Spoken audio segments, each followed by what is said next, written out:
అంజమ్మ అయితే గంగని తీసుకొని ఆవేశంగా చెంగయ్య వాళ్ళ ఇంటికి వస్తూ అరుస్తూ వస్తుంది. గంగాధర్ రే గంగాధర్ అని చెప్పనైతే అంటూ ఉంటుంది.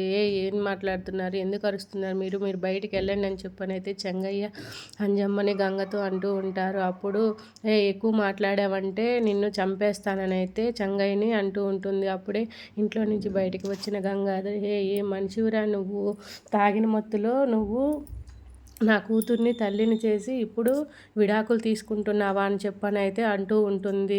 ఏం ఏం మాట్లాడుతున్నావని చెప్పనైతే చెంగయ్య అంజమ్మని అడుగుతాడు. అవును, నా బిడ్డ తల్లి కాబోతుందని చెప్పనైతే అంటూ ఉంటాడు. తాగిన మత్తులో నీ కొడుకు చేసిన ఘనకార్యం ఇది అని చెప్పనైతే తను బాధపడుతూ ఏడుస్తూ చెంగయ్యతో అంటూ ఉంటుంది.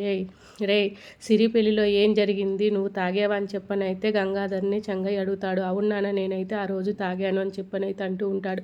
అయితే ఆ రోజు ఏం జరిగిందో నువ్వు ఉన్నట్టుగా చెప్పాలి అని చెప్పనైతే గంగాధర్ని చెంగయ్య అడుగుతాడు. తను ఆ రోజు జరిగింది మొత్తం చెంగయ్యతో చెప్తే అవును దాన్ని విని చూసి గంగా షాక్ అయిపోతూ ఉంటుంది, ఏడుస్తూ ఉంటుంది.